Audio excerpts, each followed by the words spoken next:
All right. I'd like to call this meeting to order.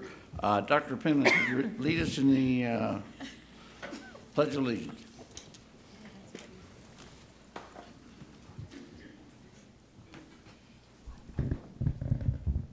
I pledge allegiance to the flag of the United States of America and to the republic for which it stands, one nation under God, indivisible, with liberty and justice for all.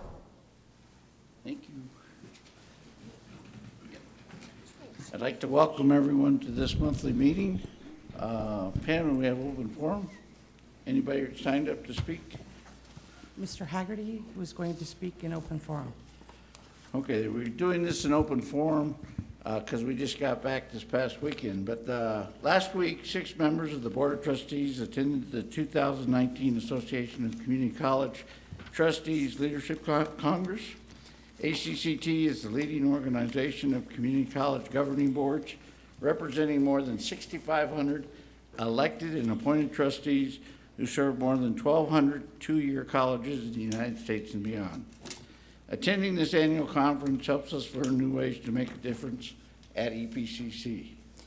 By learning best practices and connecting with other trustees, this Congress provides the development to expand our knowledge and improve our governance. The conference was also an opportunity to share our best practices with others.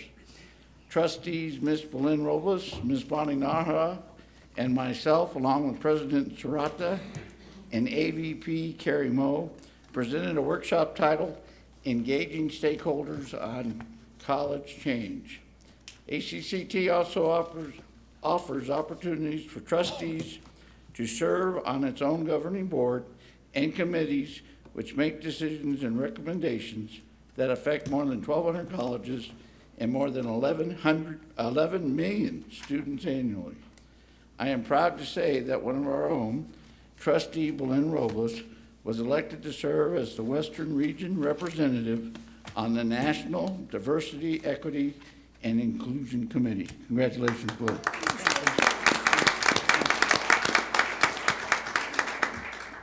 I know you will not only represent our college well, but you will help guide community colleges towards a more equitable future. Finally, I am proud to share that our president, Dr. William Serrata, who was previously announced as the recipient of the Western Region ACCT Chief Executive Officer Award, was announced as the recipient of the National Marie Y. Martin Chief Executive Officer Award. Yeah.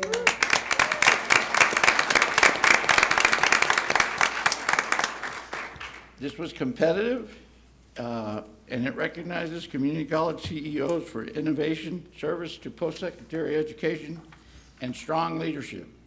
The honorees are recognized not only for the impact at their community colleges, but also for their commitments to post-secondary education locally, regionally, and nationally.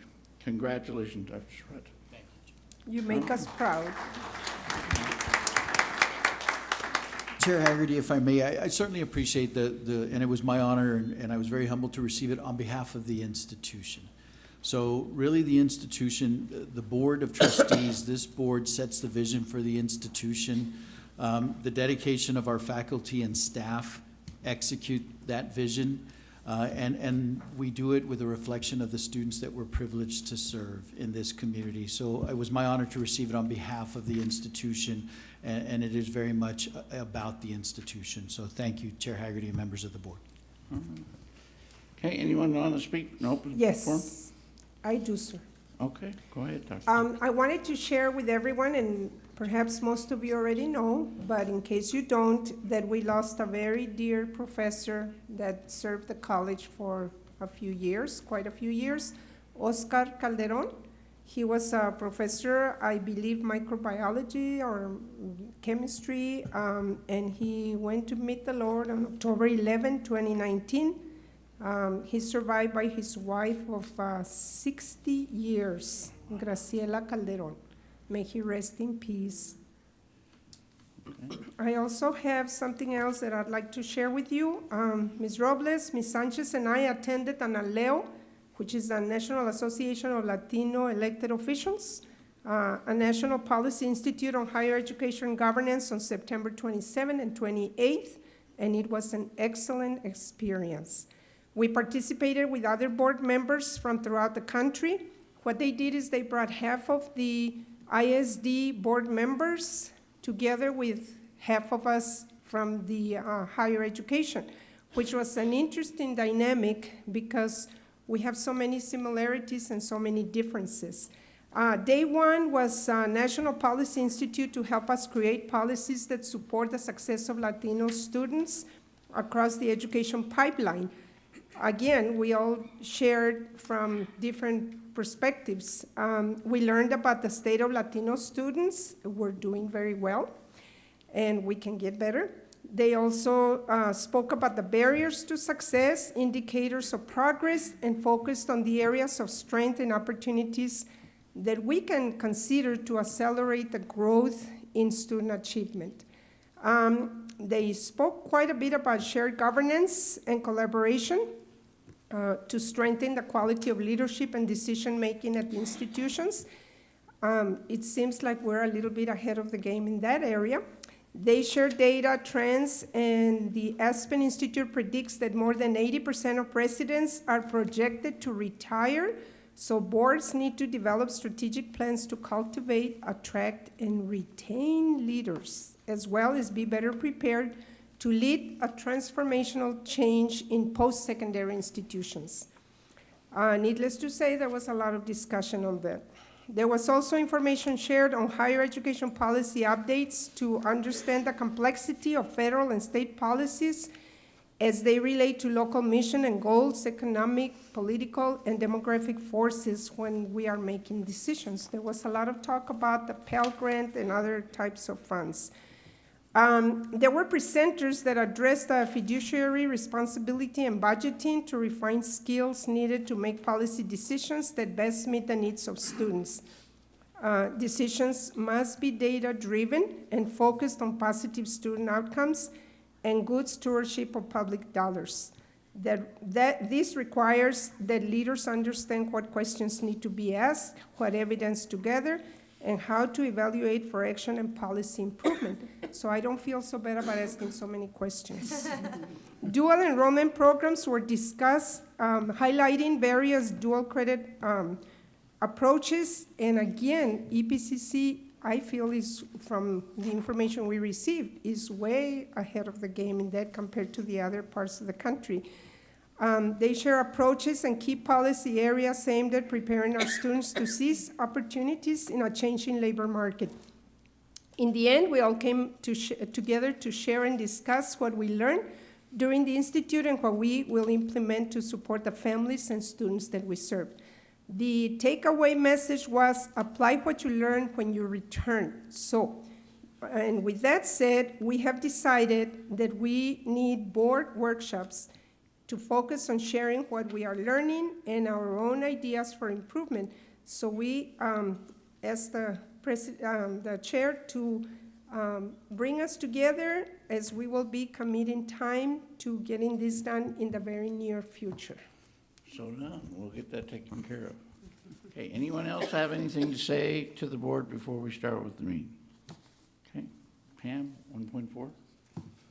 Item 1.4, approval of minutes, July 24th, 2019, Facilities and Finance Committee, August 28th, 2019, Facilities and Finance Committee, August 28th, 2019, regular board meeting, September 25th, 2019, Facilities and Finance Committee, and September 25th, 2019, regular board meeting. Move to approve. Second? I have a couple of questions or just edits to the agenda, and it's specifically on the August 28th, 2019 regular agenda. It's on, I believe it's on 21 or 23 of the backup material. I believe that on 4.1, we're talking about the acceptance of the 2019 certified appraisal roll. I don't recall, and I don't remember, but I thought that the board had accepted it and versus a motion to approve on that one. And then the other question that I had was on the, where we're referring on 4.11 on the financial services, on the discussion and action on the adoption of the order and certificate of order. On the minutes that we're approving, it references that the order and the certificate of order were read into the record. I don't know if we want to include, and maybe this is a question for legal counsel, to actually include the language or copies of the order for the official minutes versus just referencing that the order and certificate of order were read into the record. Okay, okay, so I would just ask that those two edits be made to the minutes, and we have a motion and a second on the floor, and I'll go ahead and approve that as well. Okay, any other discussion? Call a question? Mr. Uxer, Aye. Ms. Sanchez, Aye.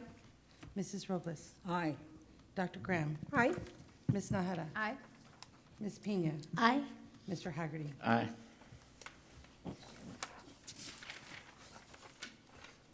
Item 1.7, item 1.7.1, we have no retirees present this evening. Item 1.7.2, Ms. Olga C. Chavez, Director, Diversity and Inclusion Programs, will present the College District with a Minority Access Incorporated Award presented to EPCC, Dr. Rebecca Escamilla, and Dr. Amara C. Cianelli.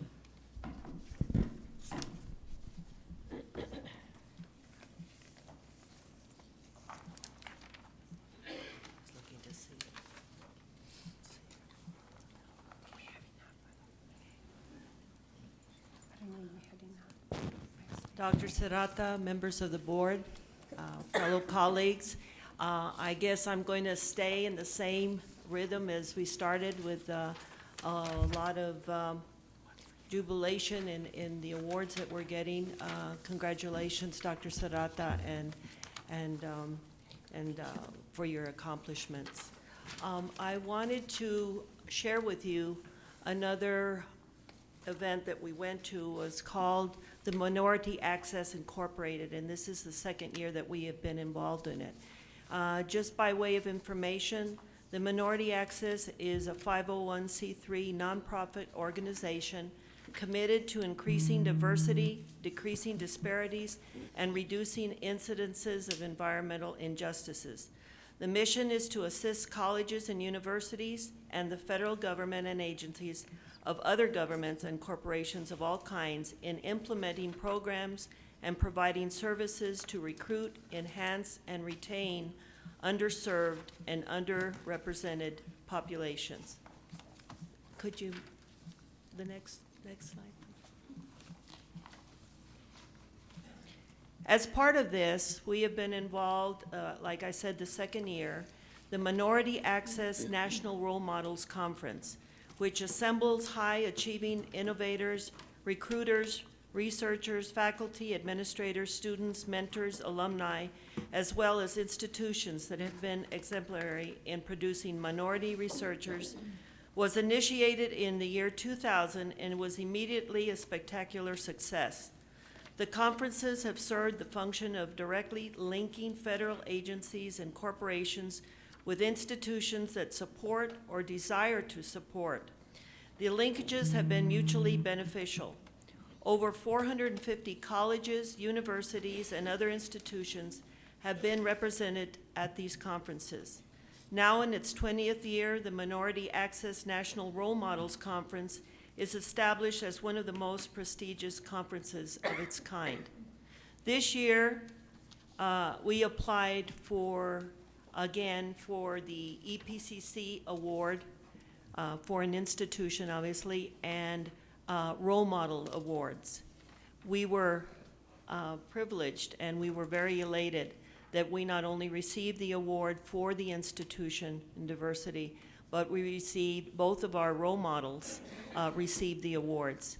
I wanted to present them to you tonight. I don't believe that Dr. Escamilla was able to make it. She told me she wasn't sure. She's not in the audience. No.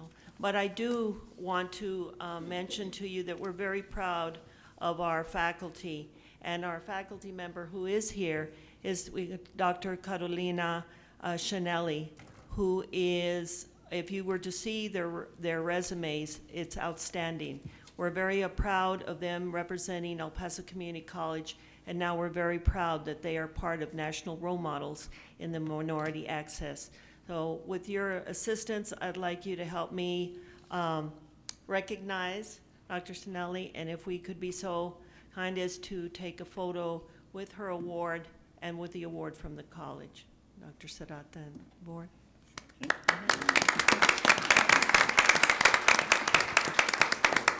With that being said, I'd also like to recognize Ms. Robles. Thank you so much, and I'm glad, congratulations on your award for diversity.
Item 1.7.3.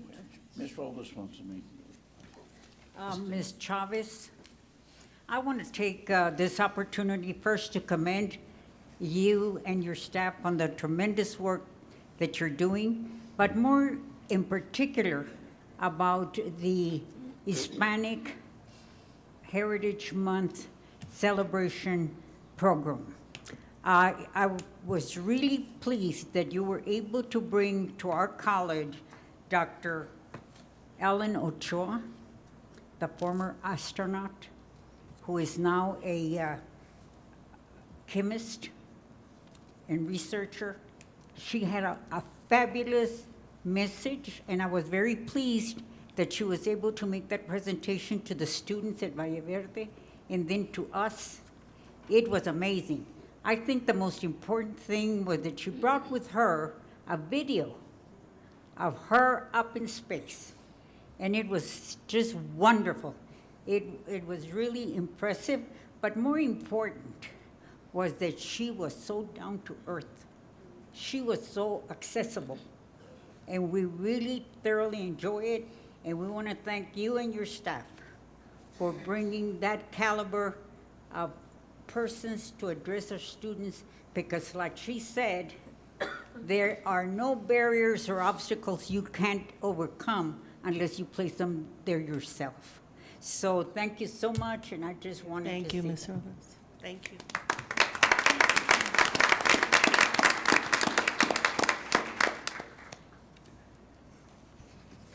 Item 1.7.3, Ms. Tony Badillo, Dean of Dual Credit and Early College High Schools, will provide an update of the Early College High School program at EPCC. Good evening. Chair Haggerty, Dr. Serrata, members of the board, thank you so much for giving me the opportunity to highlight and I'll give you an update on our early college high school programs. Some of you were here last year when I was able to give you a presentation. So just to remind you, we started with the initiative in 2005 when we started planning our first early college high school. It follows the TEA blueprint that focuses on providing an opportunity to students underrepresented in higher education. We have 3 models of early college high schools, the first 4 on a college campus. We have a standalone, and of course, we have a school within a school, early college high schools. Since this year, we have a new model, which is the Pathways in Technology Early College High Schools. The MOUs have come before you recently, and we're very proud to continue having a very high graduation rate. Students from these early college high schools graduate with an associate's degree before high school graduation at much higher rates than across the state and definitely across the nation. So we have a 73% graduation rate. We currently have 17 schools, and I'm very proud to welcome our partners, right? So here in the first two rows, we have the principals of the early college high schools, and in the third row, of course, the deans who serve as administrative liaisons. I'm going to try to go a little quickly because then we have more schools, but I'm going to ask our friends to please stand up when they hear their name or their school, so they can, maybe we hold off on applause till the very end. This is some data just to give you an idea of how we're doing in terms of enrollment, right? So currently we have, this is the academic year 18-19, 3,500, well, maybe not.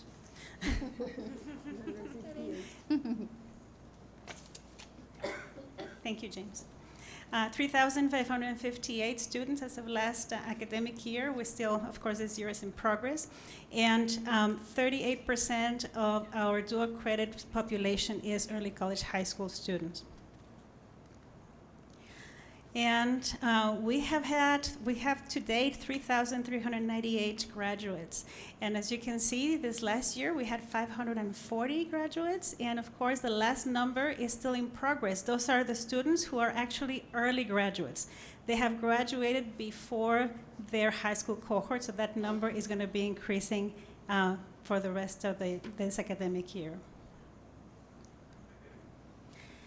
I bring this up because Dr. Graham, I think at the last board meeting you were wondering if we still hold this leadership council meetings, and we do. We started in 2008, and we have an early college high school leadership council meeting every long semester where we invite representatives from all the school districts, administration, and of course El Paso Community College, UTEP, and the TEA intermediary, which this time is Educate Texas. So we try to have a discussion and address issues of concern for the region's early college high schools. And it's time to recognize our schools. So I'm going in chronological order.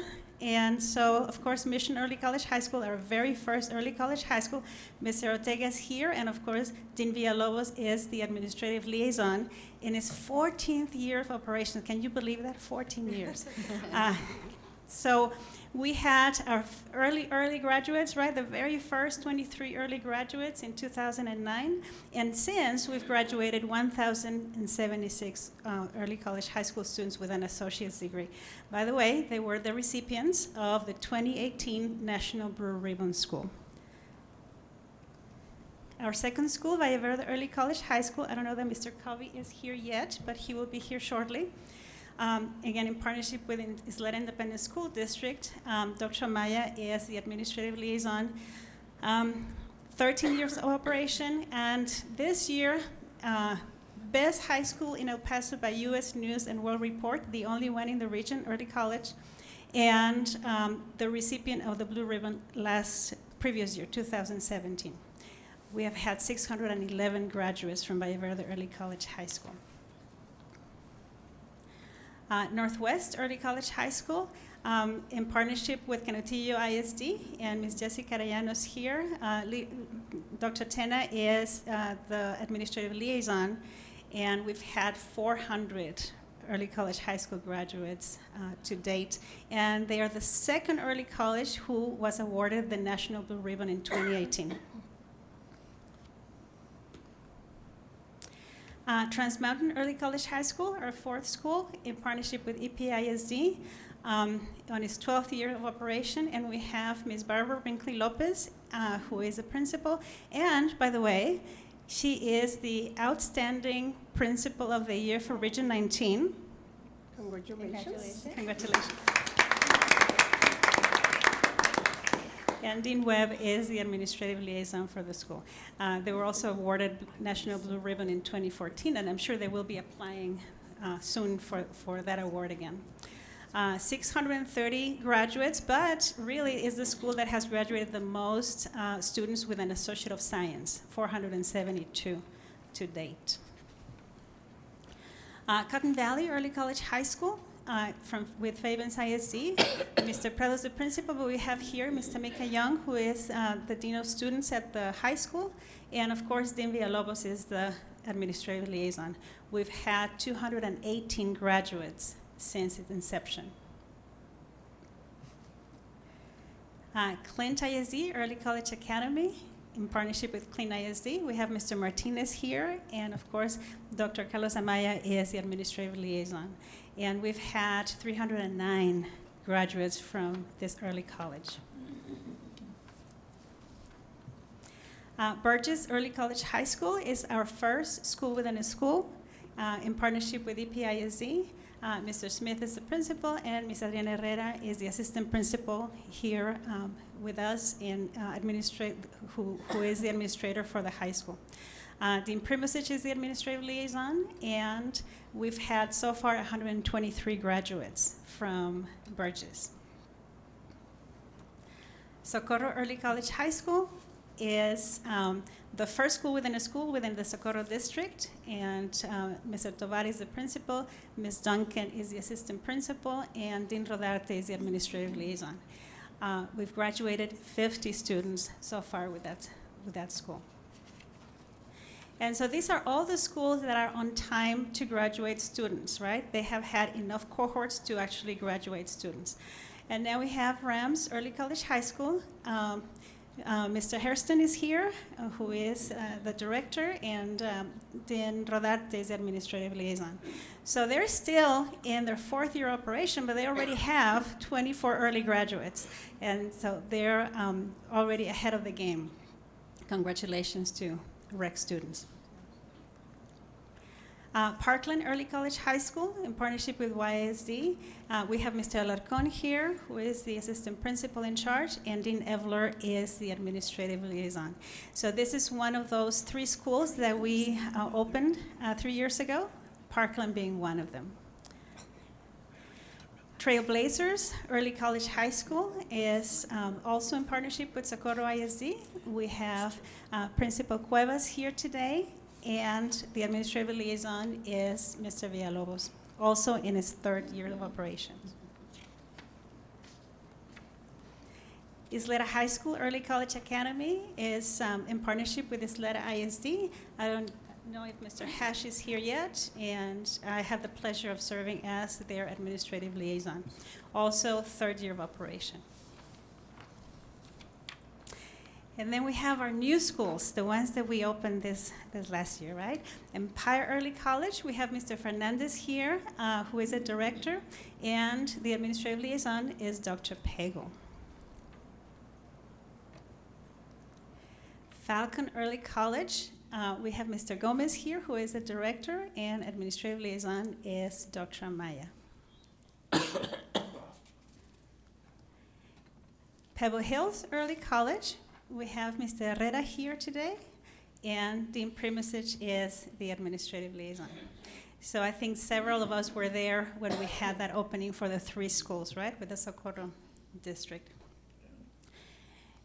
And then we have the new schools, right, the Clint PTECs. So we have here Mr. Ritchie, who is the principal for Clint High School PTEC, and Dr. Pego is the administrative liaison for that school.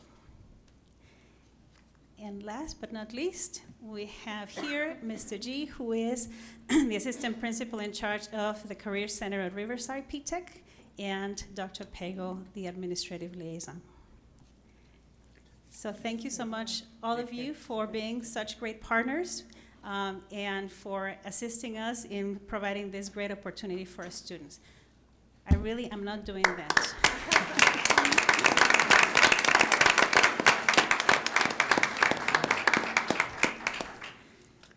So I promise I didn't break it. There was a couple more things to go. While you get back on track, I just want to thank all the principals and administrators working together, because I know you guys do an awesome job. I keep asking my grandchildren that are in early college high schools, how's it going? Grandma, it's so hard. You know, it's supposed to be hard. But, you know, you do an amazing job with all our kids. And I know that the transition, you know, is going to give us some growing pains because we put so much on you. So I hope that we're not overburdening you without enough staff to support the efforts.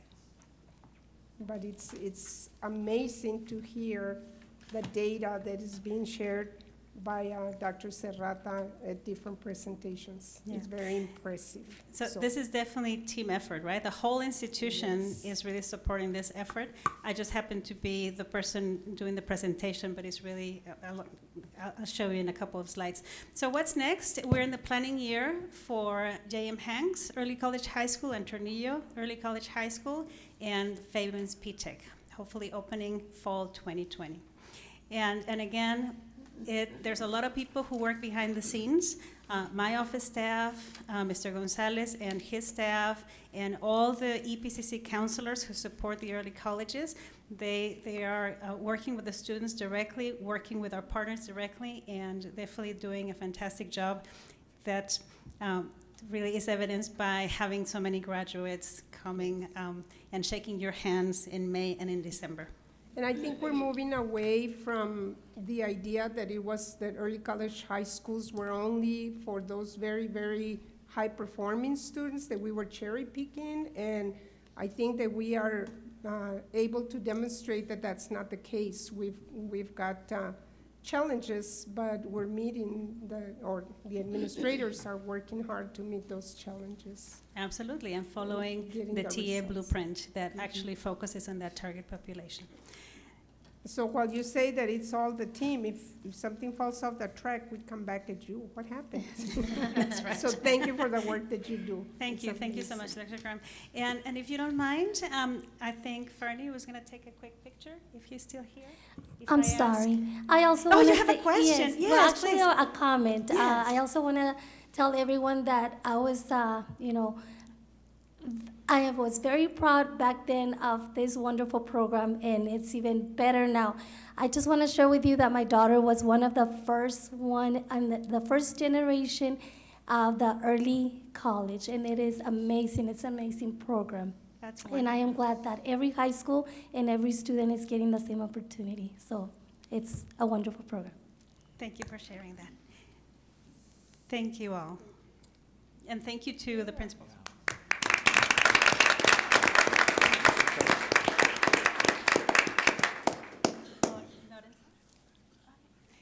So I just heard that we're going to go outside instead of here, so thank you very much.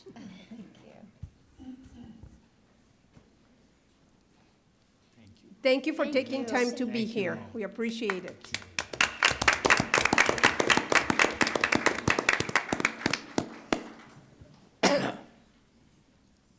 Item 1.7.4, Ms. Mary Yanez, Director of Senior Adult Program, will provide an update on the Senior Adult Program offerings.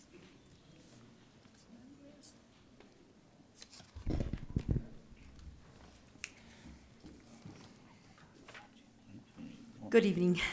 Such excellent programs, presentations. I'm glad I was here to enjoy these and learn so much about our college. Thank you, Dr. Serrata, distinguished board members, for the opportunity to present a little glimpse of what we do at the Senior Adult Program, where we believe that knowledge is ageless.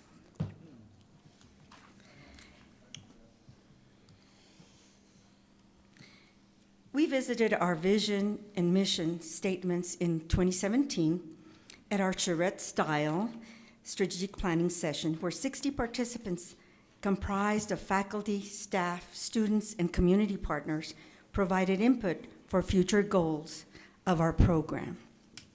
And as you can see, we have excellent mission and vision. You can read it.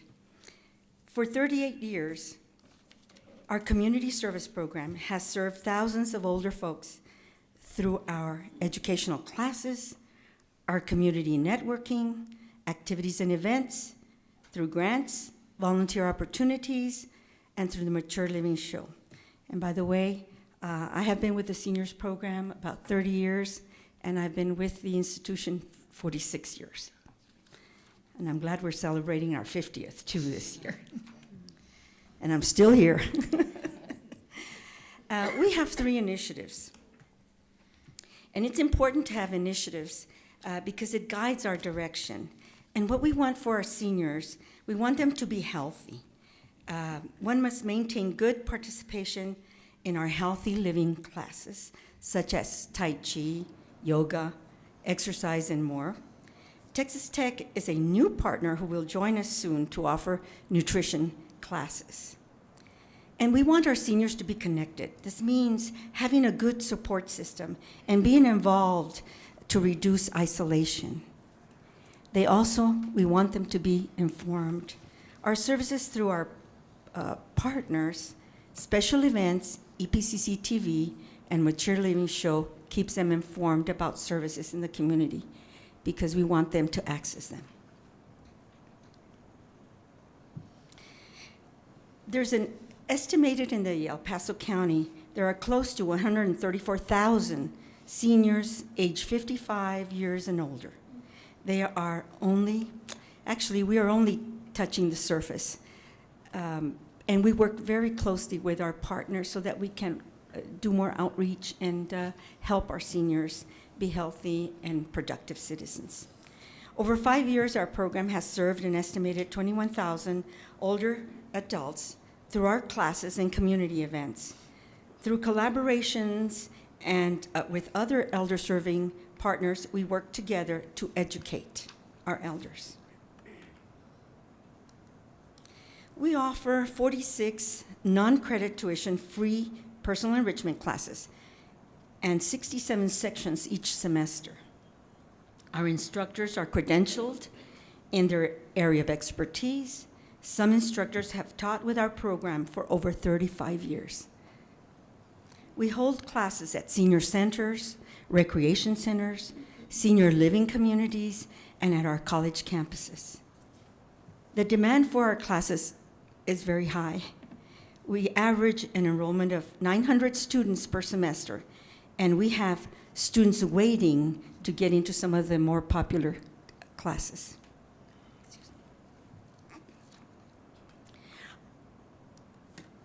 Our goal is to add classes through partnerships, connect with the baby boomers who don't like to be called seniors or viejitos. We reach them through conferences, health fairs, and through the television screen. 1,268 Mature Living weekly shows have aired on EPCC TV and KCOS. Our 25th anniversary special aired in 2016, and we can be viewed now on YouTube. And I want you to check out the hairdos, too, after those 25 years of being on television.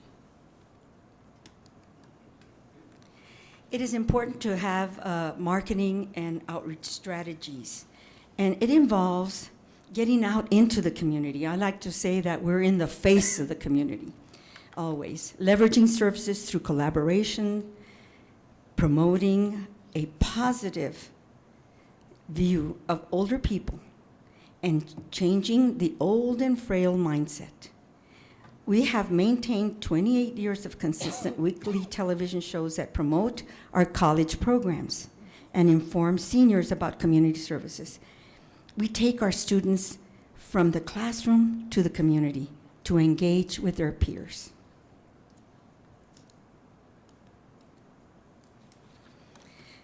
Our community partners, our list is extensive, and they are loyal. We are recognized for our outstanding outreach successes. And we are recognized through the Aging Network of Elder Serving Organizations and Agencies. New partners join us every semester, like the El Paso Museum of Art, because we are a great community partner, thanks to everyone that works at the community college and provides services for our students. Our newest partner is the Ambrosio Guillen Texas Home for Veterans and Spouses. And this is in the Northeast area. Susan Culp discovered our program a couple of years ago and sent us this message. My name is Susan Culp, and I am the on-site representative for the Veterans Land Board. Beside me is our wonderful activity director, Sandra Monez. Hello, everyone. I want to thank everybody for these wonderful classes that our residents are having at this time. First and foremost, on behalf of the Ambrosio Guillen Texas State Veterans Home, I would like to say we are grateful for the support of the El Paso Community College Senior Adult Program. Working with the program director, Mary Yanez, Carol and Norma has been an absolute delight. Currently, we have 3 fabulous classes: Expressions of Life, Art, and Yoga Meditation. The instructors are outstanding. Mary and her instructors work with us to customize the classes to meet our residents' needs. We have a significant number of residents that experience post-traumatic stress syndrome. The Veteran Land Board partners with our operating company, VSI, to develop and implement strategies and programs to decrease the signs and symptoms of this condition. Your therapeutic classes help each of us reach our goal. Our residents look forward to these classes. Their enthusiasm is heartwarming and participation grows each and every semester. It is our great hope that the bond between us remain the same, and together we will achieve even more in the upcoming years. In conclusion, we sing your praises and offer the sincerest thanks for being our partner in this truly amazing endeavor. That was very nice. Our classes are popular, as they always make. Very rarely do we have a class that is canceled. Seniors line up at the crack of dawn on the first day of CE registration to get into their favorite classes. If boomers are concerned with planning for their older years, we have Planning for the Future. We have a class for them on Saturdays, and many will be centenarians and will need this class.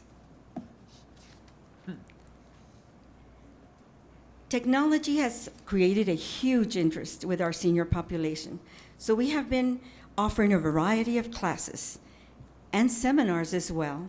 Getting seniors connected to computers is important when reentering the workforce, or just to stay in contact with their family and friends through social media. And there's a list of classes there.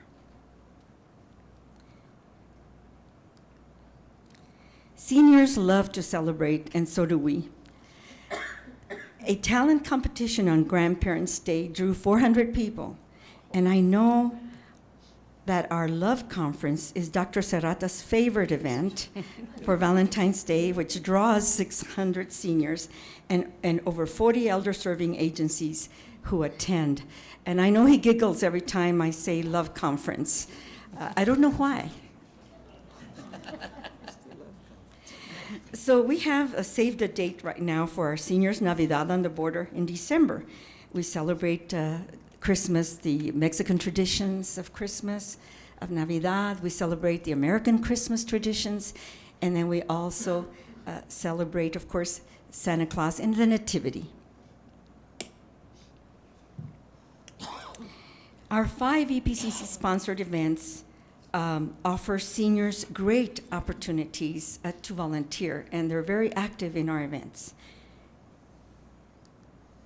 Irma Rodriguez, our super senior volunteer, shares her experience with our program. I discovered the senior adult program like about, 10 years ago. And I started taking classes. Without the senior adult program, I wouldn't have been able to take the French, the computer classes, line dancing, the digital phone. I'm trying to remember what else I've taken, but I've taken quite a few classes, and I've enjoyed every bit of it. At the time that I became a volunteer, that I was asked to become a volunteer by Rose de Leon, I had known her for many, many years, so it wasn't hard for her to ask me if I wanted to become a volunteer, which I did. A couple of years ago, at the Love Conference, I received the Super Senior Volunteer of the Year, and it was marvelous. As far as being the Senior Volunteer of the Year, I mingle with people at all these functions, the Love Conference. I try to tell them that they can become volunteers.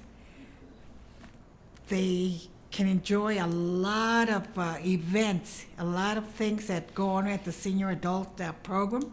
Our events are beautiful. Christmas on the border, the Love Conference, the Grandparents' Day, a lot of people have enjoyed attending those events. And some of them enjoy attending classes too. As a matter of fact, I've been bringing people from the Y to serve or to register as volunteers, and they enjoy it a lot. I want to thank the college for all the classes that they have given us a chance to the seniors.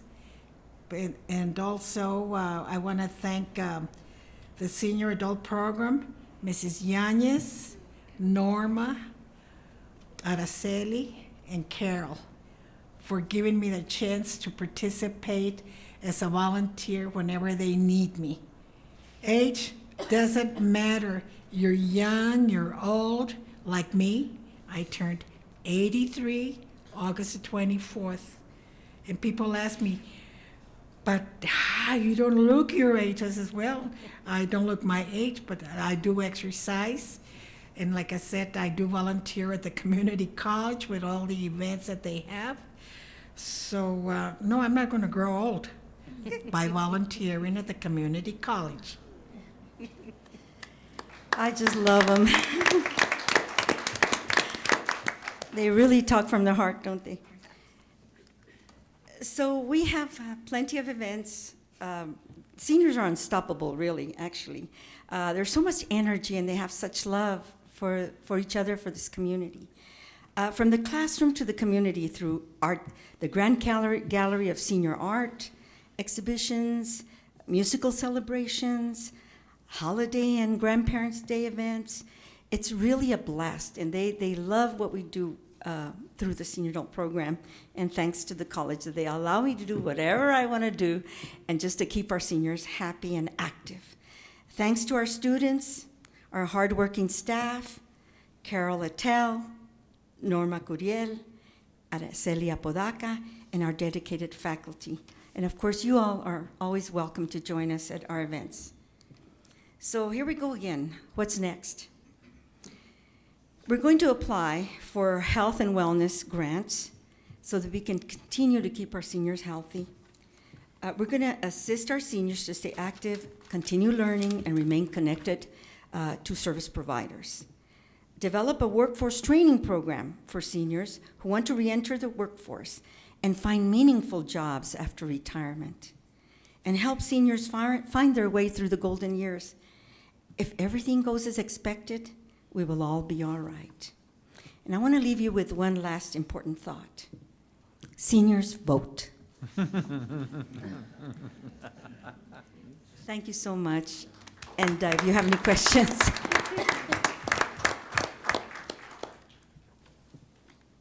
I don't have any questions, but I do have a comment. You're right that seniors vote. When I was running for office this last time, I visited the senior centers. And I started asking them if they participate. And 2 of the centers, they had not seen a schedule.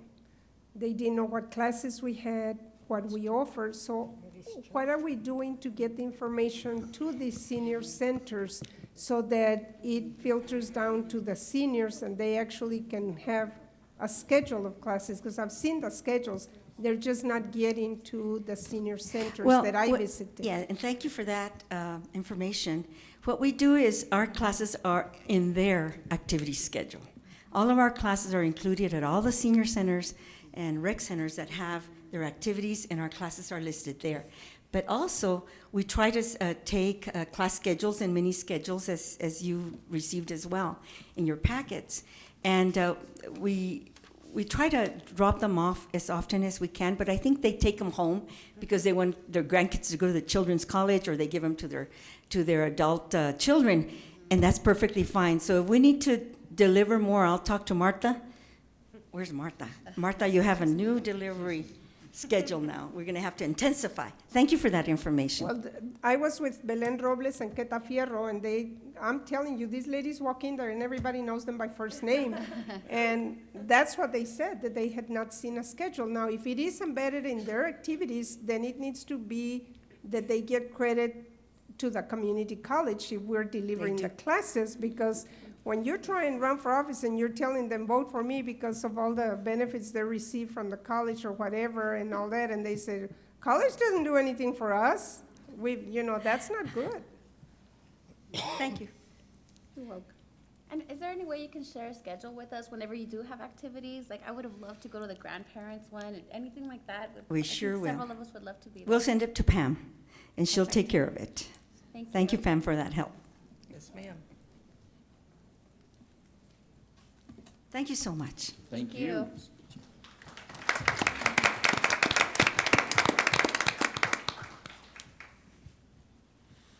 Item 1.7.5, optional presentations will be made by the presidents of the Classified Staff Association, the Professional Staff Association, the Faculty Association, and the Student Government Association.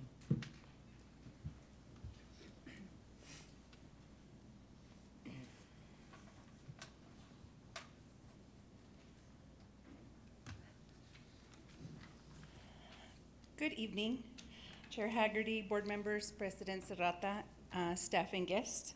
My name is Laura Gaither, again, and I am president of CSA. I want to thank the board for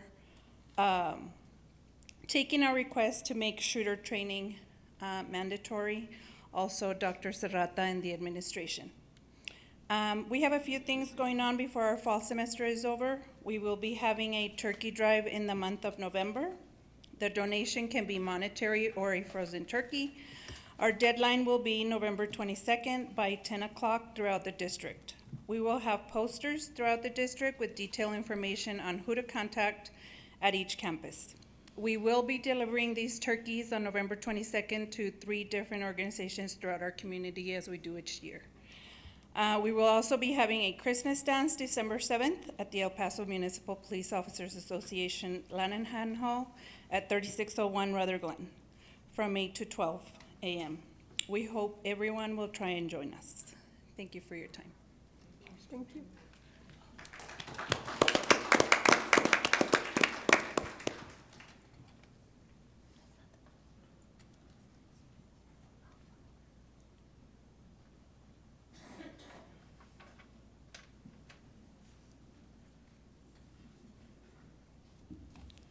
I need this way higher. All right. Hello, everyone. Good afternoon.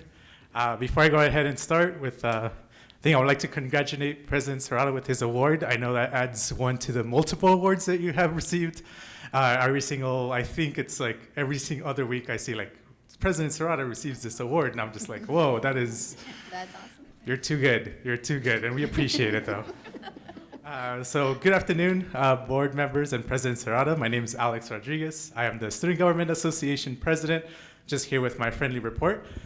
We've actually been out of town recently. A couple of my delegation went to Washington, D.C., and I went to Houston, Texas. For Washington, D.C., there was the American Student Government Association Conference, and we pretty much met up with a lot of other student government associations across the United States. We actually met with a couple of our ones locally when it comes to Doña Ana Community College and also NMSU. We met with them, spoke to them, mingled a little bit, and all that good stuff. We also actually met with some local local representatives, but Texas representatives in the national level. We met with Congressman Will Hurd, or not with representatives from the office of the Congress of Will Hurd, and also the representatives of the office of Senator John Cornyn. We spoke to them about pretty much issues that have been recently happening here in our local community in the borderland, which is pretty much the gun violence that happened 2 months ago, as well as the immigration that's been happening here across the borderland within our community. We spoke to them, advocated about that, and we also shared a couple of personal stories when it comes to our delegates that we sent out through there. I myself did not go to Washington, D.C., because in the same weekend I went to Houston, Texas. I'm actually one of the representatives of the Texas Junior College Student Government Association. I'm one of the 7 executive board members that are composed of students, and there's 2 advisors as well. My position requires this being the host school. To give you guys a little brief introduction and explanation about that is that we pretty much are in charge of the operations when the conference happens, and as well as accommodations when it comes to students when it comes to the conference. We are also in charge of giveaways and things like that, and also pretty much any online registration accommodations and things like that. So we actually have 50+ community colleges in the state of Texas attend this conference, and we're actually pretty much well represented from there. Another thing is that we're pretty much, I guess, transitioning into our local things that we've been doing here. You guys been knowing that we've been registering people to vote. Since it has been test season, and also we've been out of town, we've kind of slowed down a little bit, let go of the gas a little bit. We have 420 students registered to vote out of the 1,000 that we promised. And but when it comes to that, we've actually, as you can tell, I didn't bring any of my fellow friends this time with me, but that's because they're getting trained by the U.S. Census right now at the moment. We're actually planning to collaborate with all the community colleges in the area, which is Doña Ana Community College and UTEP and also NMSU, involving with census things, ideas. We're still kind of working in the idea phase, but we're going from there. Another thing that another group we're also collaborating is our friendly representative, Art Fierro. Thanksgiving is coming up, so we're actually collaborating with their office to do a little Thanksgiving drive and everything from there. We're also doing a little essay submission contest to see what are you thankful for, and we're actually giving out turkeys and pretty much meals for Thanksgiving for the people that need it, or students that need it. One last thing is, or not one last thing, but another thing is we've teamed up with the EPCC Leadership Academy involving the time capsule. We actually accommodated one scholarship for the time capsule. If you guys didn't know, it's 25 years from now. We're actually going to have a little time capsule to be open 25 years from now. And we're going to give a little special surprise to our student body at that time, which is a scholarship, a little cool, nice letter from me, and then a little couple of giveaways from the past. So it'll be pretty nice and cute. Lastly, we've been doing the Teal Grill and Chill. I pretty much talked to you guys about it last month. We actually did it for this month as well. And one thing I actually wanted to discuss with you guys, I guess not discuss, but tell you guys, is something that a couple of students have told me. And they're actually very, very thankful for everything that everyone here has been provided.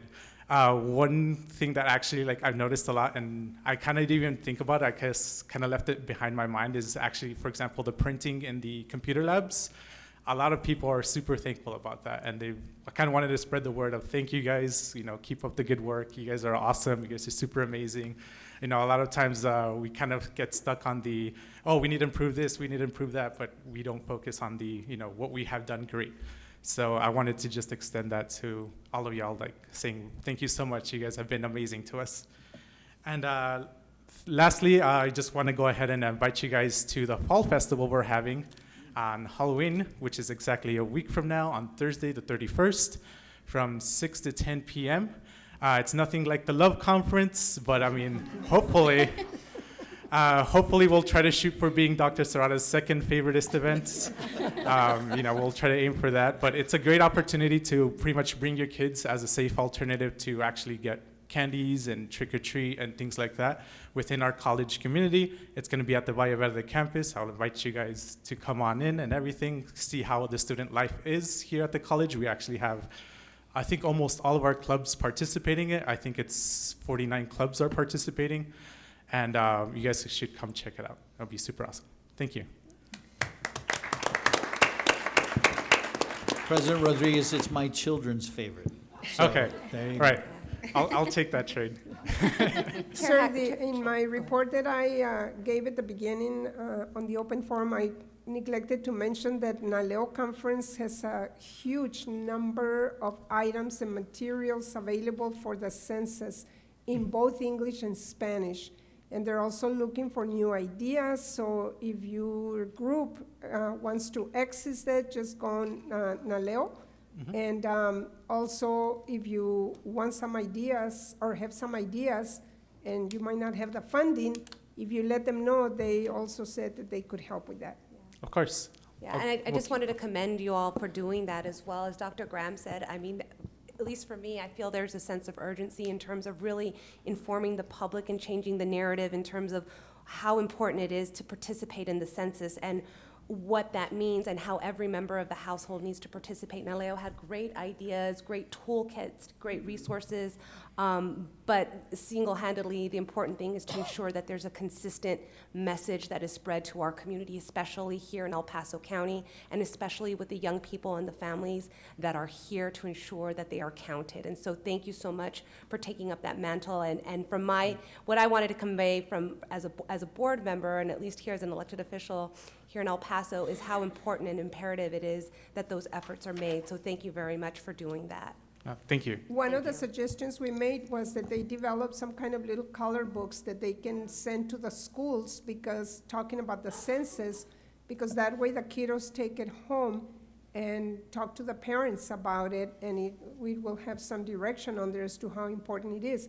I don't know that they would consider it as strongly as if you all suggested it, but that might be something that would benefit the community. Actually, on the training that we were having, the one thing that we did notice is that since we don't have a lot of people here in this county counted for, one of the things that we were approaching is through us, the students, to inform our parents that this is happening. Yes. Also, I know that this year for the 2020 census, they're doing a lot of things online, so you can actually register your household online, so hopefully that will help out mitigate a lot of the, people not being counted for. And hopefully it's there. The main thing is just to inform, pretty much us, the student body, and then they can inform their friends and family and things like that. And they also, we're talking about a lot of jobs that are going to be available, yes. Well-paid jobs for students that can, yes, work into their schedule. Pretty much, right now at the Valle Verdes Student Government Office, we actually have a lot of flyers for the jobs, and we're actually planning on spreading them to our other student government offices, and hopefully with the campus life as well. So they can have at least those posted, and as well as posted all over campus, social media, and things like that. Let us know if there's anything we can help with. Of course. Thank you so much. Thank you. All right, thank you.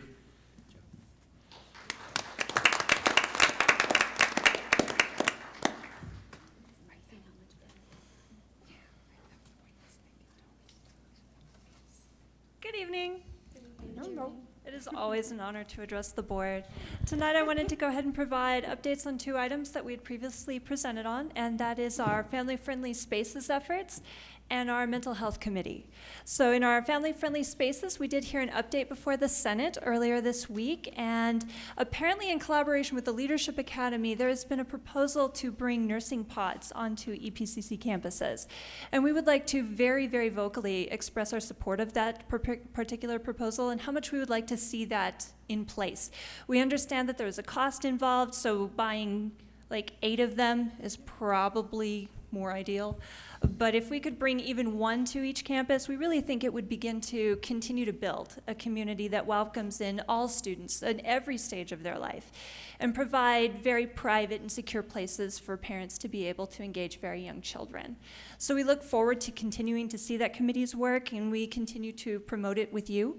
As well as the Mental Health Committee, I don't have a love conference or a super cool Halloween event to invite you to, but if you're down with some data, the Mental Health Committee has finished their I know, right? The faculty are inviting you to the data party.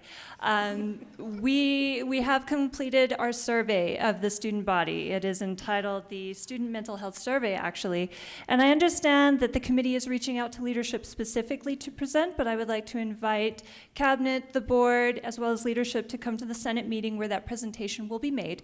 It is on November the 25th. It will be at the Trans Mountain campus, woohoo, at 3:30 in the afternoon.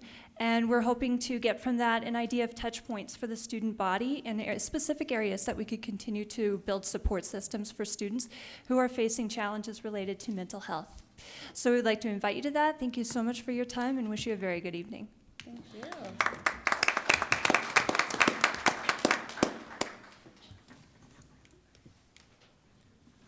Item 1.8, communications, none. Item 1.9, Board of Trustees business. Item 1.9.1, consider and take possible final action to terminate the 2-year employment contract of Daniel Vasquez, Special Assistant to the Vice President of Student Enrollment Services.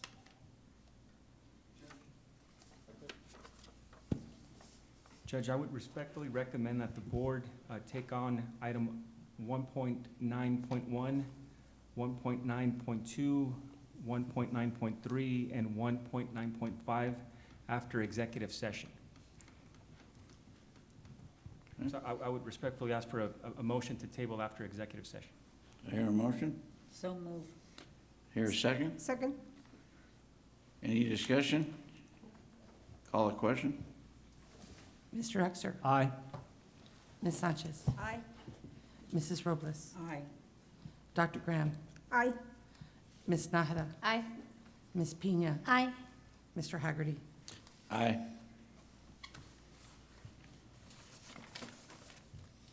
Item 1.9.4, discussion and action to authorize the president to execute agreements with the Texas Association of School Boards, TASB, regarding college policies and procedures. Move to approve. Second, and I have a couple of questions. Okay. On the information that we received on page 2 of 4, on the TASB Administrative Policies Personnel Expense Reimbursement, I was a little confused on that regarding the language, and it's just my lack of understanding on it. Are we considered the employee in this, or are they referring to their employees? If you have any questions, Dr. Graham, about the contract, I think it'd be best if we discuss it during executive session. Okay, If that would be okay with you, just to make sure that if there's any issues of legal interpretation, we could talk about those and preserve the attorney-client privilege. okay. The one question I do, sorry, go ahead. Go ahead, Ms. Robles. I was going to withdraw my motion if it's going into executive session because I had made a motion to approve. So at this time, I will withdraw my motion. Can I have just a quick comment? What's the final price tag on the contract itself? When you total all of it, I think it's gonna come out to, which includes all 4 sections of it, the subscription agreement, the policy updating services agreement, the policy online user agreement, and the localization agreement. When it's all combined, I estimate that it's gonna be a little under 24,000. Okay, and then I have some additional questions, but we'll do so in executive session. So if we're going to move, I just move that we move it into executive session under 551.071 to receive legal advice and consultation on this agenda item. Do I have a second? Yes, second. Any more discussion? Call a question. This is to take the item into executive session. Mr. Uxer? Aye. Ms. Sanchez? Aye. Mrs. Robles? Aye. Dr. Graham? Aye. Ms. Nájera? Aye. Ms. Pina? Aye. Mr. Haggerty? Aye. Item 1.10, board reports. Item 1.10.1, treasurer's report, none. Item 1.10.2, president's report. Item 1.10.2.1, Dr. Zarata will update the Board of Trustees and audience on recent events that have transpired at the college. Chair Haggerty and members of the board, some brief items to cover with you. On October 1st, Texas Workforce Commissioner representing labor, Mr. Julian Alvarez, visited EPCC to talk about apprenticeship opportunities and speak to our apprenticeship students. As part of his visit, Commissioner Alvarez also toured the newly opened Transportation Training Center located at the Valle Verde campus, where he commented that he has never seen anything like it in the state. Our board chair, Judge Haggerty, and board vice chair, Dr. Carmen Olivas Graham, met with the commissioner over dinner to discuss additional opportunities to support individuals from the foster care system and those individuals touched by the justice system, or judicial system. Many thanks to Dr. Jaime Farias, our AVP for Workforce and Continuing Ed, Dr. Carmen Aguilera-Gerner, our Director of Workforce Strategic Initiatives, and Ms. Sabrina Campbell, our Coordinator of Customized Training, for coordinating all of the details to host the Commissioner. Very special thanks to Eliano Willers, our from Automotive Technology Instructor, as well as Hector Estrada, Diesel Mechanic Instructor, for the great work conducting the tour and showcasing the new state-of-the-art Transportation Training Center. And we all have to, and all that we have to offer to our workforce students. Commissioner Alvarez was truly impressed with our faculty and the overall visit. On October 2nd, Chairman Brian Daniel, also of the Texas Workforce Commission. So the TWC has 3 commissioners and the governor names a chairman. Commissioner Daniel has been named chairman. He visited El Paso Community College. Mr. Smith and I visited with him. We had an opportunity to visit with him regarding our ability to provide a skilled workforce for our community, to gauge the work that's being done at the state level and our contribution to that particular work. We all know the unemployment rate is so low, but continuing to provide high-skilled, high-waged opportunities for the students that we serve. We explained what the board is, the board's vision with the master plan, what we're executing, the percentage of square footage that we're adding that will be focused on workforce development. On Saturday, October 5th, the Physics Astronomy program participated in the Inside Space Festival, International Observer Moon Night at Sunland Park Mall. The festival was sponsored by NASA in collaboration with InSights, Lunar and Planetary Institute, and Sun City astronomers, engaged the public with activities, day and night observation of the moon, Saturn, and the sun, among others, in coordination with Canada's Center for Planetary and Space Exploration program. Connection was made with CPSX, who broadcasted live presentations of the activities and observations of the moon and Saturn. Thank you to event coordinators who gave their time and volunteered their Saturday for this worthwhile event.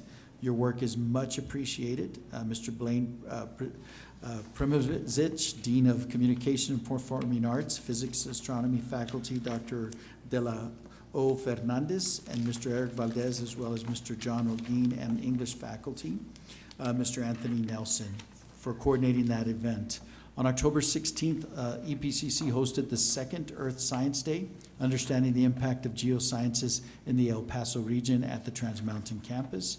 EPCC embarked on this event in line with the American Geosciences Institute, AGI, Annual Earth Science Week to promote geoscience awareness across our nation. The event encourages individuals of all backgrounds, ages, and abilities to engage with the geosciences, including Earth's resources, natural hazards, and understanding the wonder of our environment. Technology, art, music, and interactive activities were incorporated with the geosciences topics for the public to experience geology through a fun and exciting learning environment. These events would not be possible without our faculty who dedicate time outside the classroom to continue to engage our students. Thank you to Mr. John Olguin, physics faculty, Ms. Tina Carrick, geology faculty, and Dr. Adriana Perez, geology faculty, for the great work. On Saturday, October the 19th, the college held the 6th annual Building Bridges Dual Credit Conference. You heard of all of our early college high schools and all the dual credit that we've done. We had more than 150 members of the district, the college, the university in attendance. The region's partnering high school, the college, UTEP, Texas Tech, Region 19, and Educate Texas were well represented as presenters and participants. Mr. Jacob Freire, the executive director for the Texas Association of Community Colleges, provided relevant statewide data and legislative updates as this year's luncheon keynote speaker. Next year, the event will be held on Saturday, October 17th, 2020. We hope to see many of you there. Many thanks to Ms. Tony Badillo, Dean of Dual Credit and Early College High Schools, for your leadership and the great work on the ongoing partnership in our region.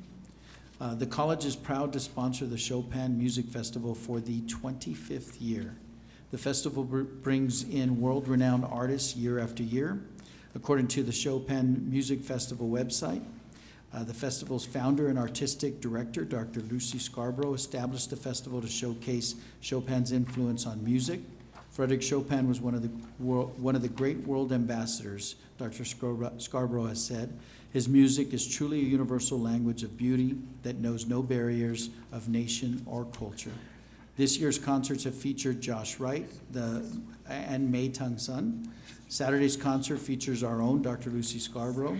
She is an artist of the highest caliber and is known for her powerful yet sensitive performances. The final concert of the silver anniversary of the Chopin Music Festival will be held on Saturday, October 26th at 7 p.m. at the Chamazal National Memorial Theater. Admission is free. Many thanks to Vice President Shaughnessy, who serves as the administrative liaison and works with Dr. Scarborough on those particular programs. And finally, on November 19th, the Foundation for El Paso Community College will be hosting a 50th anniversary luncheon for alumni, faculty, staff, and retirees, Dr. Graham, to celebrate 50 years of EPCC service to the community. Dr. Graham, the Board of Trustees and I look forward to hosting a special reception before the luncheon in honor and celebration of our retirees. Invitation and more information will be sent this week, and we hope that many of our EPCC team and retirees will be joining us. That is on the 19th, Judge Hagerty. That concludes my report.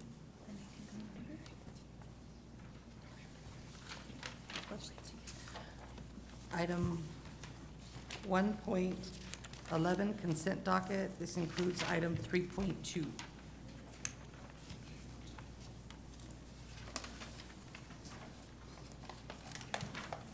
I hear a motion. Which one? I'm sorry. 111? 111, consent docket. Move to approve? Hear a second. Second. Any discussion? Call a question? Mr. Uxer. Aye. Ms. Sanchez. Aye. Mrs. Robles. Aye. Dr. Graham. Aye. Ms. Nahara. Aye. Ms. Pena. Aye. Mr. Haggerty. Aye. Item 2.0, administration, none. Item 3.0, personnel. Item 3.1, discussion and action to approve full-time staff and faculty recruited in positions funded by the institutional budget. I hear a motion. Move to approve? Second. Any discussion? Call a question? Mr. Uxer. Aye. Ms. Sanchez. Aye. Mrs. Robles. Aye. Dr. Graham. Aye. Ms. Nahara. Aye. Ms. Pena. Aye. Mr. Haggerty. Aye. Item 3.3, information items, resignations and retirements, no action is necessary. Item 4.0, financial services. Item 4.1, discussion and action on the approval to purchase services and equipment with Troxel Communications doing business as Summit Integration Systems for upgrading 144 technology-enhanced classrooms throughout the district in an amount not to exceed $678,121. Move to approve? I hear a second. Second. Any discussion? Call a question? Mr. Uxer. Aye. Ms. Sanchez. Aye. Mrs. Robles. Aye. Dr. Graham. Aye. Ms. Nahara. Aye. Ms. Pena. Aye. Mr. Haggerty. Aye. Item 4.2, discussion and action on the approval of a contract with Office Depot, a purchasing cooperative awarded vendor for the district-wide purchase of office products. Motion to approve. Second? Any discussion? Call a question? Mr. Uxer. Aye. Ms. Sanchez. Aye. Mrs. Robles. Aye. Dr. Graham. Aye. Ms. Nahara. Aye. Ms. Pena. Aye. Mr. Haggerty. Aye. Section 5.0, physical facilities, none. Section 6.0, curriculum and instruction. Item 6.1, discussion and action on the sole source procurement of a contract with the American Heart Association for the purchase of CPR, ACLS, and PALS training materials in an amount not to exceed $65,000. Move to approve. Second. Any discussion? Call a question? Mr. Uxer. Aye. Ms. Sanchez. Aye. Mrs. Robles. Aye. Dr. Graham. Aye. Ms. Nahara. Aye. Ms. Pena. Aye. Mr. Haggerty. Aye. Item 6.2, discussion and action on the acceptance of a grant award from the Texas Higher Education Coordinating Board under the Carl D. Perkins Basic Grant for Career and Technology Education Funding for fiscal year 2019-2020 in the amount of $688,595. Move to approve 6.2, 6.3, and 6.4, all grants. Actually, I have a question, or actually, the administration is asking that item 6.4 be pulled, and that will be brought back at the next board meeting. Okay, so move to approve 6.2 and 6.3. I have a couple of questions on both of those items. All right, do we have a second? Second. All right, discussion? Let me read item 6.3. Item 6.3, discussion and action on the acceptance of a grant award from the Texas Workforce Commission in an amount not to exceed $258,041. Go ahead, Ms. Song. Yes, for item 6.2, just for my own information, I had a question, and like, what specifically with the retention and recruitment efforts are being done under this grant? So most of the retention and recruitment efforts are done by funding tutoring services and other student support services that are applicable to CTE programs. Okay. Has this grant been issued before to the college? Yeah, it's an annual It's an annual, grant, yeah. okay, okay. And so I guess with this annual, it always comes before the college, but is there any thoughts, or is it even at risk of not being sustainable into the future? Or is this pretty much set and we rely on it?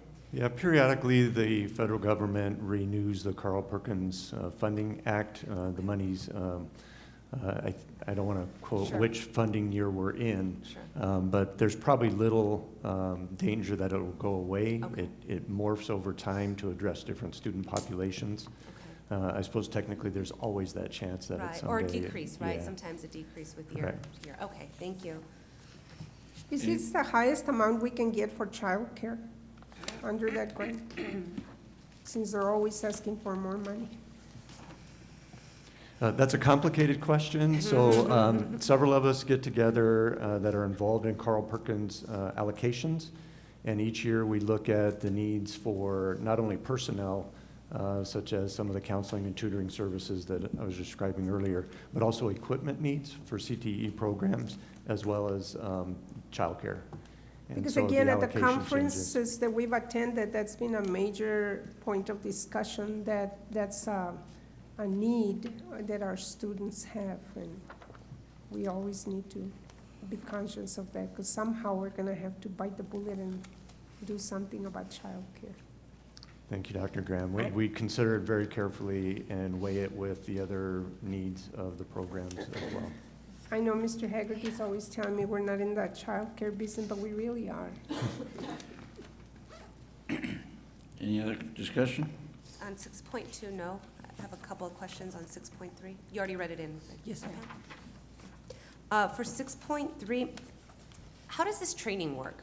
Again, for my own benefit, because I'm not aware how this goes through. Can you just give me a brief explanation? Yeah, so we contract with local employers Okay.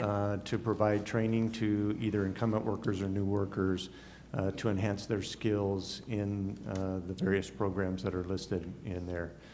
For specifics, I would invite either Dr. Frias or Dr. Gerner to come up and discuss any specific questions that you might have. Okay, great. And then just the follow-up to that is just how are they identified? How do we pick which businesses that we're going to work with or identify or provide that training?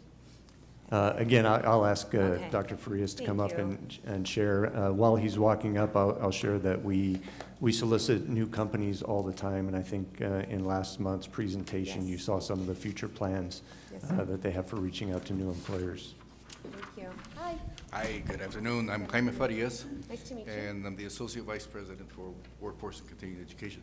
And you met Dr. Gardner last. Good afternoon, everyone. Hello. Okay, and your question was saying, how do we, can you repeat that Oh, question? yes, of course. How does the training work?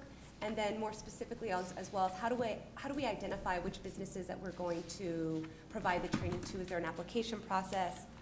If you could just give me an explanation for my own benefit, since I'm not familiar with this program. Oh, you mean for the apprenticeship programs? Yes. Normally, our business partners are the ones that go out and recruit the students, and then we just submit the application for the grant, and it's basically our business partners that go out and recruit the students, and they bring in, we ask our business partners to estimate how many students are going to come in into the apprenticeship programs and what their needs are, what their supplies are.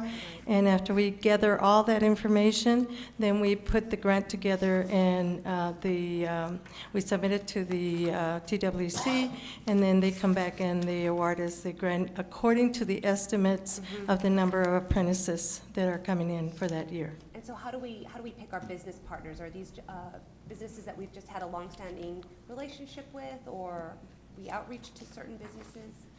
Yes, we've had these business partners for, some of them for over 20 years. Every year we try to add to the bring in new partners every year.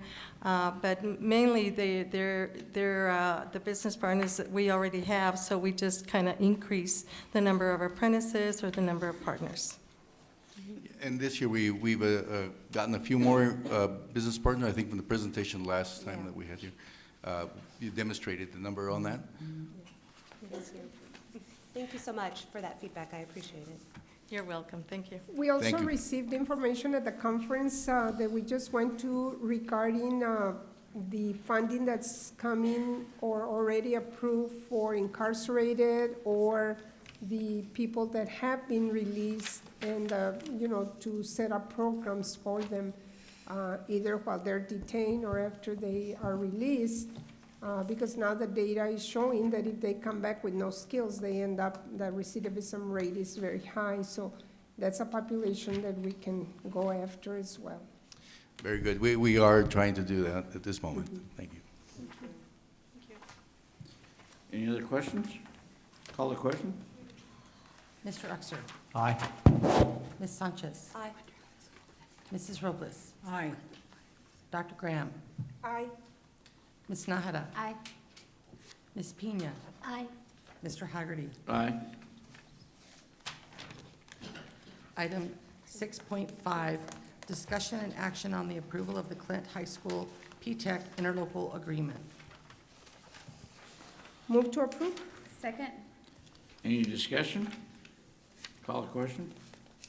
Mr. Uxer. Aye. Ms. Sanchez. Aye. Mrs. Robles. Aye. Dr. Graham. Aye. Ms. Nájera. Aye. Ms. Pina. Aye. Mr. Haggerty. Aye. I have a question. For 6.4, so we're going to postpone that until next month, or we're going to delete this item? It's been removed for this month, and we'll bring it back next month. Okay, do we need to take any action to postpone it or to delete it then at this time, or postpone it for a month? I would do a motion to withdraw, because what's gonna happen is, the only thing that's gonna change, it says Texas Workforce Commission, and they realized that the grant actually came from the U.S. Department of Labor. Okay, So that's the only thing that's gonna change. okay, so should we, do we need to do a motion then to postpone I or would- to withdraw? I would do a motion to withdraw, because it wouldn't be tabled, because it's gonna change. Okay, So I would entertain a motion to withdraw the item.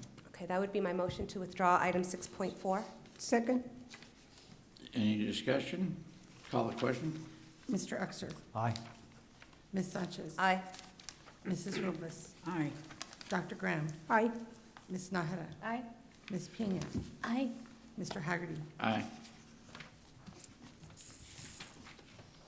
Item 6.6, discussion and action on the acceptance of agreements with Dr. Juan Fitz, Medical Director, and Dr. Jose Crespo, Assistant Medical Director, to serve as volunteers for the Emergency Medical Services Paramedic, EMSP, program. Move to approve? Second. Any discussion? Call the question? Hold on real quick. Judge, Mayor, I have a question. I don't know if Mr. Smith or Mr. Ayub can give us a little bit more information on it, just. Yeah, I'll be happy to share a little information. Some of our, especially health programs, their accreditation process requires the services of a professional in the field. And so there's a long history of bringing on such individuals. 2 years ago, we decided that it was appropriate to bring these actions before the board. And so you'll start to see these for all of the health programs that we have. Good evening. This is Tony Ayub. I'm the program coordinator for the MSP program. Sorry about the delay. My ladder and I had a disagreement this weekend, and so I'm the coordinator for the MSP program. So Chairman, President Serrata, and members of the board, I don't know if the question was answered or if there's something else I could share. Yeah, as medical director, we need a medical director on staff because our students, a couple of things. One, it's a healthcare type of course. The other thing is when they're in the clinical environment, they're actually administering medications, giving injections, and doing a number of high-level and high-risk procedures, and those have to be covered under a medical license. So there's some practicing of medicine, and the only way we can do that is by having a medical director on staff. Texas Department of State Health Services require we have one, and also our accreditation at the national level require we have one. So this has been a long-standing. Dr. Fitz has been with us for almost 30 years. Maybe in the future you could give us a briefing on the program, because it sounds like it's very good out in the community, but that way we would learn a little bit more about it. I'd be glad to. Yes, ma'am. I'll schedule something through Mr. Smith. Yes, It's ma'am. good to see you, Mr. Ray. Likewise. Thank you. Get better. Get better. Any other discussion? Call the question? Mr. Uxer? Aye. Ms. Sanchez? Aye. Mrs. Robles? Aye. Dr. Graham? Aye. Ms. Nahara? Aye. Ms. Pena? Aye. Mr. Haggerty? Aye. Item 7.1, discussion and action on the approval of continuing education tuition rates for new courses. Move to approve 7.1 and 7.2. Second. Can you read 7.2, Ben? Yes, sir. Item 7.2, discussion and action on the approval of continuing education tuition rates for revised courses. Any discussion? Call the question? Mr. Uxer? Aye. Ms. Sanchez? Aye. Mrs. Robles? Aye. Dr. Graham? Aye. Ms. Nahara? Aye. Ms. Pena? Aye. Mr. Haggerty? Aye. Item 8.0, community services, none. Would the board like to go into executive session at this time? The Board of Trustees may conduct an executive or closed session pursuant to Chapter 551 of the Texas Government Code for one or more of the following reasons: consultation with its attorney to seek or receive legal advice, or consultation regarding pending or contemplated litigation, or for any purpose authorized by law; discussion about the value or transfer of real property; discussion about a prospective gift or donation; consideration of specific personnel matters; discussion about security, personnel, or devices; or discussion of certain economic development matters. The board may also announce that it will go into executive session on any item listed on this agenda if the subject matter is permitted for a closed session by provisions of Chapter 551 of the Texas Government Code. Any vote regarding these items shall be taken in open session. Discuss with the board's legal counsel regarding possible final action to terminate the 2-year employment contract of Daniel Vasquez, Special Assistant to the Vice President of Student and Enrollment Services. Discuss with the board's legal counsel the suspension investigation of an employee in the kinesiology department. Discuss with the board's legal counsel the suspension and investigation of an employee in the Financial and Administrative Operations Division. Discuss with the board's legal counsel the EEOC charges filed by Maria Silvia Castro pursuant to Section 551.071 of the Texas Government Code. Discuss with the board's legal counsel regarding potential and pending litigation pertaining to the use of the college's trademark pursuant to Section 551.071 of the Texas Government Code. Discuss with the board's legal counsel the land exchange with the County of El Paso regarding real property at the Mission del Paso campus. Discussion with the board's legal counsel regarding negotiation of professional service agreement for legal services with conflict counsel. Discussion with the board's legal counsel regarding legal update of EEOC charges and lawsuits pending against EPCC pursuant to Section 551.071 of the Texas Government Code.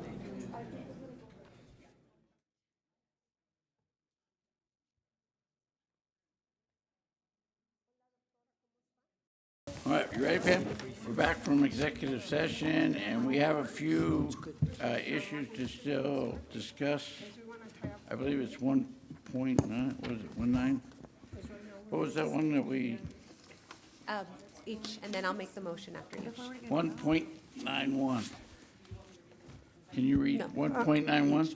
Can we make one clarification, because Bonnie was asking if there's any other option other than a Saturday, and I was saying that we're gonna probably be here on the 21st, right? Or on Martin Luther King's birthday? It's on the 20th. That's January Oh, 20th. it's January, never mind. I was thinking it was next month. My holidays are I running. just don't like to cut into his family time or We any- could do it, we everybody could do it else's. Thanksgiving. Whatever the board says. We can do it at Thanksgiving, I don't have a problem with that. I get to meet my parents. I'm not gonna be here.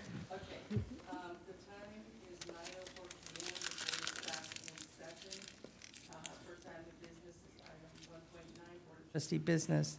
Item 1.9.1, consider and take possible final action to terminate the 2-year employment contract of Daniel Vasquez, Special Assistant to the Vice President of Student and Enrollment Services. I make a motion to terminate the 2-year employment contract of Daniel Vasquez, Special Assistant to the Vice President of Student and Enrollment Services. Second. Any discussion? Call the question. Mr. Uxer. Aye. Ms. Sanchez. Aye. Mrs. Robles. Aye. Dr. Graham. Aye. Ms. Nahara. Aye. Ms. Pena. Aye. Mr. Haggerty. Aye. Item 1.9.2, consider and take possible action to extend the suspension of an employee in the kinesiology department pending conclusion of the district's investigations in accordance with board policy 3.05.11. I move to extend the suspension of the employee in the kinesiology department up to 45 days, beginning today, pending conclusion of the district's investigation in accordance with board policy 3.05.11. Second. Any discussion? Call the question. Mr. Uxer. Aye. Ms. Sanchez. Aye. Mrs. Robles. Aye. Dr. Graham. Aye. Ms. Nahara. Aye. Ms. Pena. Aye. Mr. Haggerty. Aye. Hold on one second. Okay. Item 1.9.3, consider and take possible action to extend the suspension of an employee in the Financial and Administrative Operations Division pending conclusion of the district's investigation in accordance with board policy 3.05.11. I move to extend the suspension of the employee in the Financial and Administrative Operations Division up to 30 days, starting today, pending conclusion of the district's investigation in accordance with board policy 3.05.11. And when I say today, I mean today, October the 23rd, just to be clear. Second. Any discussion? Call the question. And Mr. Uxer. Aye. Ms. Sanchez. Aye. Mrs. Robles. Aye. Dr. Graham. Aye. Ms. Nahara. Aye. Ms. Pena. Aye. Mr. Haggerty. Aye. Item 1.9.4, discussion and action to authorize the president to execute agreements with the Texas Association of School Boards, TASB, regarding college policies and procedures. I move to approve that the president execute the following agreements with the Texas Association of School Boards: the Community College Policy Reference Manual Subscription Agreement, the Community College District Policy Updating Services Agreement, the Community College Policy Online User Agreement, and the Community College Localization Agreement. Second. Any discussion? Call the question. Mr. Uxer. Aye. Ms. Sanchez. Aye. Mrs. Robles. Aye. Dr. Graham. Aye. Ms. Nahara. Aye. Ms. Pena. Aye. Mr. Haggerty. Aye. Item 1.9.5, discuss and take possible action on the EEOC charges filed by Maria Silvia Castro. No action. Okay. That is all of Okay, Pam, let the board members know that our next board meeting will be on the 20th at 4:30. We're gonna have a report from the building. We're going to try to see, Chair Haggerty, if we can schedule the passageways software review, because we have new board members that have not been part of that. Today was the first step in issuing the iPads, and then if we can have this presentation on the 20th, we would probably then want to start at 3. At 3? And then the Facilities and Finance at 4:30. Okay. And regular board meeting at 5:30. So 3 o'clock will be for the practice on the iPads? And Is that what you're saying? it's going to be a review that you all had once before on the Passageways board software. That's a good way to say practice on the iPads. Okay. Okay. Do I hear a motion to adjourn? So moved. Okay. Second? All in favor? Aye. We're adjourned. It's late. Meeting is adjourned at 9:09 Do we PM. qualify for overtime? If we've been here? We'll double your salary. Shakes.